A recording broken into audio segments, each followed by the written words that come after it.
Hey guys, what's up? It's the Tominator. So the 2020 Europa Pro went down this weekend over in Spain, and this was your top 4 callout. They're going to shuffle them around in a second, but right now, from left to right, you've got Rafael Brandao, Regan Grimes, James Hollingshead, and Lukas Osladil. So as I'm sure you've all heard by now, Hollingshead ended up winning, and I can't really complain about that, though there was a bit of a dubious decision to put Osladil in second over Brandao, but we'll talk more about that at the end. For now, let's just focus on this front double biceps, and I think you gotta give it to Raphael. He's got such clean lines, plus great shape and proportions with that tiny waist and the flaring lats, and those quads are diced, baby.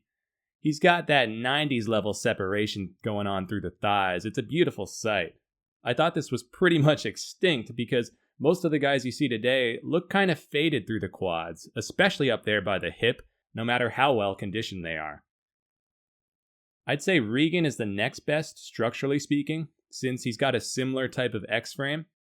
I'm not a huge fan of the wide stance he's taking though. I don't really feel like that adds to the pose. If anything, it's making him appear a little bottom heavy. I think Raphael's more neutral, slightly tilted stance looks a lot more balanced and aesthetic. Hollingshead looks solid, I suppose, but you wouldn't peg him as the winner based on this shot, because it exposes some of his flaws. For one thing, his legs look too short compared to his torso. For another, those lats appear to insert fairly high, and overall he just appears kinda smooth. In fact, I'd actually have him in last here. Even Osladil looks better and is showing more detail, especially through the thighs and serratus area. But before you jump in on me in the comments and tell me I'm an idiot, as they say, it's just one pose, guys, and this comparison is far from over. So here we go, they swap out Regan for Raphael in the center, and rightfully so. Brandao was in better condition, there's no doubt. And they also flip Regan for Osladil, I guess because they knew the battle for second place was between Brandao and Osladil and they wanted a closer look. By the way, can we all just agree that these masks look stupid as hell? I mean, what's the point in even wearing one when it's not covering anything? As they say on South Park, it's just a chin diaper at that point, man. Okay, but anyway, in this front lat spread, once again, I'm going with Brandao. His structure's ideal, with a superb shoulder-to-waist ratio, and once again, those eye-catching quads. His coloring and tan look perfect also, so he really nailed his prep. Hollingshead is closing the gap here, though. I'd say he looks stronger now than he did in the first pose. His chest looks dense and massive, and he's outmuscling Raphael pretty badly in that area. The legs also look marginally better now. It might just be the freeze frame, but I do think that he tended to get harder as they went along. I still think his lats leave a lot to be desired though, and Raphael beats him on width for sure. It's an off angle for Regan Grimes, but again, that splayed stance looks kinda awkward, and Osladil is packing a ton of muscle over there, but none of it really flows all that well. It's totally another case of apples and oranges with him standing right next to Brandao, because those two could not be more diametrically opposed in terms of their physiques. Turning to the side. And this is where Hollingshead starts coming into his own. I give James the side chest. His lower body looks the hardest and most defined out of anybody's, the shoulder too. His hamstring sweep is excellent. My only complaint is that he looks perhaps a little too compact. I'd like to see him rotate just a few more degrees and really present that chest, because we already saw in the lat spread that he's got some great pecs. But regardless, he takes it. As tremendous as Raphael's quads looked from the front, they don't show much sweep here from the side, and he could use some more hamstrings to balance out the thighs and add more thickness. His upper body doesn't look quite as hard as James's either. Osladil is lacking his usual sharpness. You see how those cuts through his outer thigh look kind of faded? That's very uncharacteristic for him. He's packing a ton of thickness though, and has easily the best calves in the lineup. Regan looks awesome through the upper body. Maybe the lights were just hitting him at the perfect angle because he's arguably showing the most detail upstairs. But like we saw with Lukas, his lower body conditioning is letting him down. Oh, there we go. Hollingshead opened up a bit. Yeah, that looks much better in my opinion. He makes himself appear more massive this way. But on to the back poses. And this is where James's conditioning really carried him to the win. Because he's not the biggest guy, he's not the widest, and in fact, on a purely structural level, he'd probably be last here if he wasn't so damn dry. But he did the work and got his timing right, and that back is ripped. I have to award him the back double biceps for the conditioning alone. Now, personally, I much prefer Regan Grimes. He's wider, his back is thicker, he's got more favorable lat insertions, he's got the potential to knock this pose out of the park. But he needs to dial it in at least another 10% to give those muscles the level of polish that they deserve. Rafael Brandao falls short here because he lacks the size and density of the others. His conditioning is still very good, second only to Hollingshead, and he's got a pretty looking physique, but he simply needs more mass through the back and legs to hang with these guys.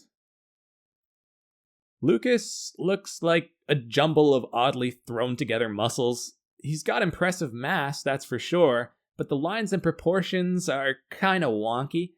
I think you can chalk this up mainly to his oversized glutes and adductors, plus the way he pushes his butt out like a bikini girl. I don't know, man. It's not appealing, let's just say that. Still, from a muscularity standpoint, he's arguably winning the pose. Nobody has better development downstairs, but like we saw earlier, his usual trademark conditioning wasn't quite there this time. You can notice the little folds of skin in the lower back, and even his glutes and hamstrings are lacking striations compared to previous performances. Alright, moving on. The rear lat spread is a tough one to call. On the one hand, Hollingshead is still shredded from top to bottom. But on the other hand, nothing really jumps out on his physique in this one, and he's fairly narrow. Osladil looks a little bottom heavy now, but otherwise fills it out well. Brandao is like a slightly smaller version of Hollingshead here, so James is definitely beating him.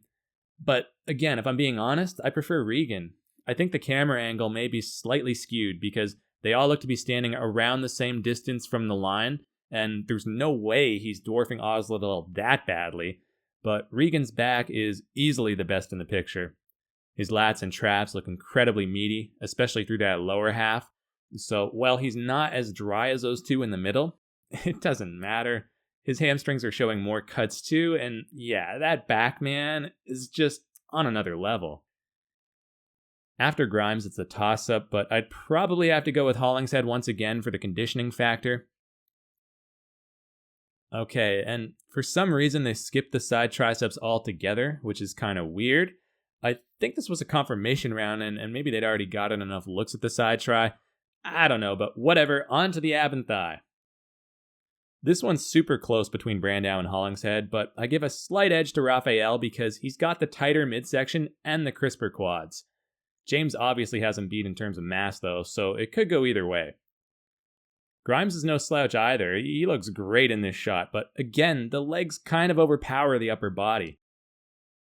Lukas looks respectable, but I'd have to put him in last because those abs are a train wreck. I don't know how else to put it, man. They're well defined, sure, but the shape and symmetry is way off. He does have some great wheels though, I'll give him that. In the most muscular, James Hollingshead looks solid enough, but it's not one of his stronger poses, I would say. He's a little narrow upstairs and doesn't have the world-class arms needed to really shine in this shot.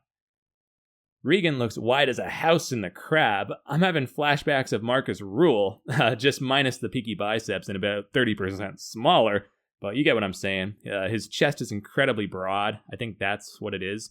It's just too bad that it's not showing any striations. Regan was definitely holding a bit of water here.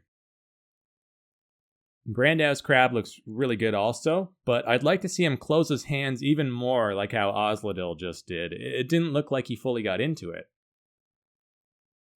In the hands clasp comparison between Raphael and James, I give James a slight edge because his chest is better and he's got an overall size advantage, which should give you the nod in a pose called the most muscular.